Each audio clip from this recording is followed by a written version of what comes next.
नमस्कार, न्यूज़ भारत 24/7 में आपका स्वागत है। मैं अंकित करना। अभी हम बात करने जा रहे हैं बीजेपी के वरिष्ठ नेता विनोद शर्मा जी से बात कर रहे हैं और जानेंगे कि क्या इस बार एनडीए का जो भारी बहुमत से विजय जो हुआ है, इस बार बिहार में क्या बदलाव नजर आएगा, कुछ अलग बदलाव नजर आएगा इस 5 साल में। अच्छा सर, ये बिहार में कुछ अलग बदलाव इस बार नजर आने दिख रहा है आपको? देखिए, निश्चित रूप से जनता ने आदरणीय प्रधानमंत्री नरेंद्र मोदी जी और नीतीश कुमार जी पर विश्वास करके अपार बहुमत दिया है और निश्चित रूप से उनकी अपेक्षाओं पर हमारी सरकार खरा उतरेगी। उनके लिए बहुत सारी योजनाएं पहले से ही चलाई जा रही है। बिहार का काफी विकास हुआ है, महिलाओं को सशक्त किया जा रहा है बहुत तेजी से, और उनको जो आज चर्चा हो रही कि 10-10 हजार रुपये दिए गए उद्योग लगाने के नाम पर, तो निश्चित रूप से वो भी अब दिखेगा कि वो जो महिलाएं 10,000 में कुछ काम शुरू की हैं उनको भी आगे बढ़ाने के लिए जो पैसा सरकार ने गच्छा है 2 लाख रुपया, उसका भी आवंटन होगा।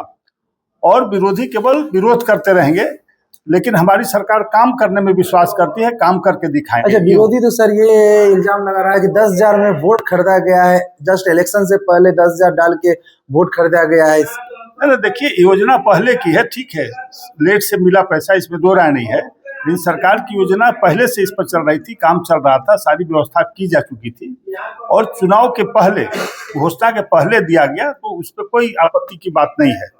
और महिलाओं को काफी राहत मिला है और महिलाएं इसमें काफी काम शुरू कर दी। इसका सर्वे करवाया जा रहा है, कौन माँ बहनें हमारी क्या उसमें काम करेंगी, किस स्तर का काम करेंगी, उस हिसाब से उनको लोन आवंटित किया जाएगा और आगे चल करके महिलाओं का और भी विकास होगा। हमारी सरकार ने पहले ही, आप देखे होंगे, नीतीश कुमार जी ने 25% महिलाओं को आरक्षण दिया था पंचायती राज में, 33% दिया है नौकरियों में।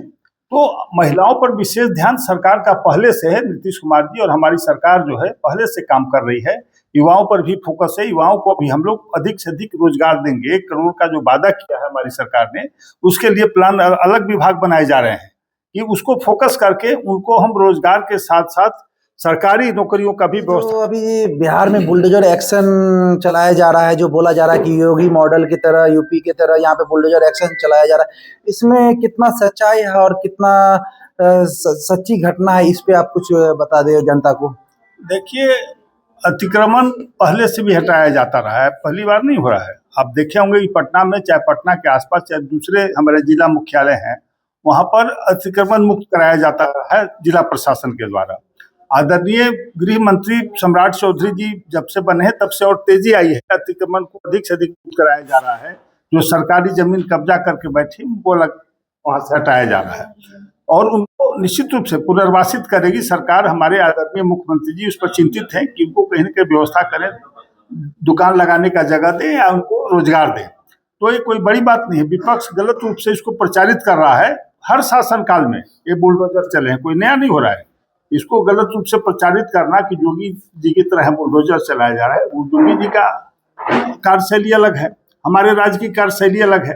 तो हम किसी को माने तंग नहीं कर रहे हैं। हम जो सरकारी जमीन कब्जा किए हुए हैं, जो माफिया हैं, जो बनाकर किराए पर लगाए हुए हैं सरकारी जमीन में, वैसे लोग को हम लोग हटा रहे हैं और निश्चित रूप से कार्रवाई आगे भी होगी और गरीबों को इसमें कोई घबराने की परेशानी नहीं है, क्योंकि उनके लिए भी हमारी सरकार सोच रही है। उनको भी कहीं न कहीं जगह मुहैया कराएगी और व्यवस्थित रूप से उनके लिए किस्क बनाए जाएंगे, उनको जगह दिए जाएंगे जहां पर वो अपना रोजगार चला सकेंगे। अच्छा सर, ये हम बात करेंगे माफियाओं पे, जो माननीय गृह मंत्रालय से जो सम्राट चौधरी जी अभी जस्ट एक लिस्ट जारी किए थे कि कुछ माफिया जो है या तो बिहार छोड़ दे या फिर अपने आप को सरेंडर कर दे या सुधर जाए। तो इस पे क्या माफियाओं को आप कुछ संदेश देना चाहते हैं? देखिए, निश्चित रूप से बिहार शांति का प्रतीक रहा है पूरे देश में और आदरणीय नीतीश कुमार जी ने जीरो टॉलरेंस की नीति अपना रखी है। उसको आगे बढ़ाने का काम सम्राट चौधरी जी कर रहे हैं।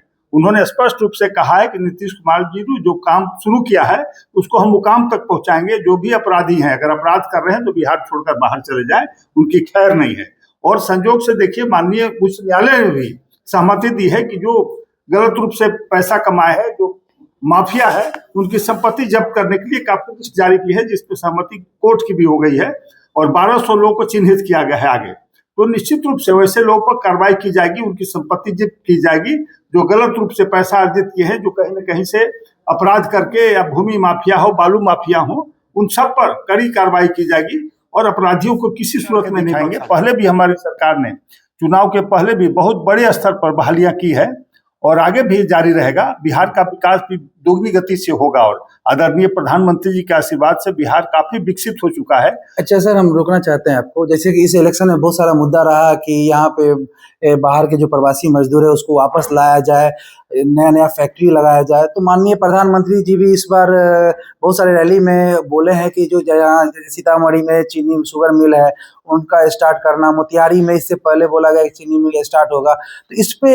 इस 5 साल में कुछ बदलाव आपको नजर आ रहा है या फिर स्टार्ट होते हुए नजर आएगा? निश्चित रूप से मैंने अभी चर्चा की कि उस पर काम शुरू हो गया, अलग से विभाग बनाए जा रहे हैं और आप देखेंगे कि अभी जो हमारी सरकार ने घोषणा किया, आदरणीय मुख्यमंत्री जी ने घोषणा किया है कि 9 जो बंद चीनी मिलें हैं उसको तो चालू करेंगे ही, 25 और चीनी मिलों को हम फिर से बनाएंगे नए ढंग से और उसमें रोजगार के अवसर पैदा होंगे, किसानों को फायदा होगा, गन्ना का उत्पादन होगा, उसके लिए प्रोत्साहित किया जाएगा किसानों को और बहुत बड़ी संख्या में लोग इसमें भाग लेंगे और स्थानीय स्तर पर किसानों की स्थिति मजबूत होगी।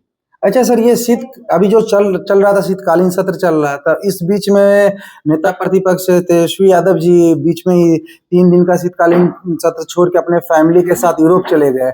तो आप लोग इस पे क्या रिएक्शन किए सत्र में और आपके नेता लोग क्या आगे का मैंने सोच रहे कि नेता प्रतिपक्ष को घेरने का कार्रवाई करे? देखिए, नेता प्रतिपक्ष को जनता ने घेर लिया है पहले से ही। पहले भी आप इनकी हरकत को देखेंगे, कभी कोई आंदोलन का होता था हमारी सरकार के खिलाफ तो लापता हो जाते थे। कोरोना काल में लापता हो गए, बाढ़ में लापता हो गए तेजस्वी यादव जी। वही हाल आदरणीय राहुल गांधी जी का है। वो भी जब देश पर विपदा आती है, कोई बड़ी बात होती है तो देश छोड़ के बाहर चले जाते हैं और वहां से आरोप विदेश से जाकर लगाते हैं। तो हो सकता है कि ये भी यूरोप से जाकर बिहार पर आरोप लगाए, तो ये कोई बड़ी बात नहीं है। बिहार की जनता जान गई है कि इनको राजनीतिक में केवल सत्ता चाहिए, आम जनता की सेवा से इन्हें कोई लेना देना नहीं है। केवल सत्ता के लिए चुनाव के समय सक्रिय होते हैं, फिर आराम से सो जाते हैं। हमारे चैनल के माध्यम से अभी जो डॉक्टर विनोद शर्मा जी से बात हुई, बीजेपी का वरिष्ठ नेता या वरिष्ठ प्रवक्ता, उनसे बात किया और क्लियर किया है कि जैसे कि बुलडोजर का एक्शन हर एक सरकार काल में चला गया है, इस बार सिर्फ माननीय गृह मंत्री समर चौधरी के कार्यकाल में कुछ फास्ट बुलडोजर एक्शन हो रहा है।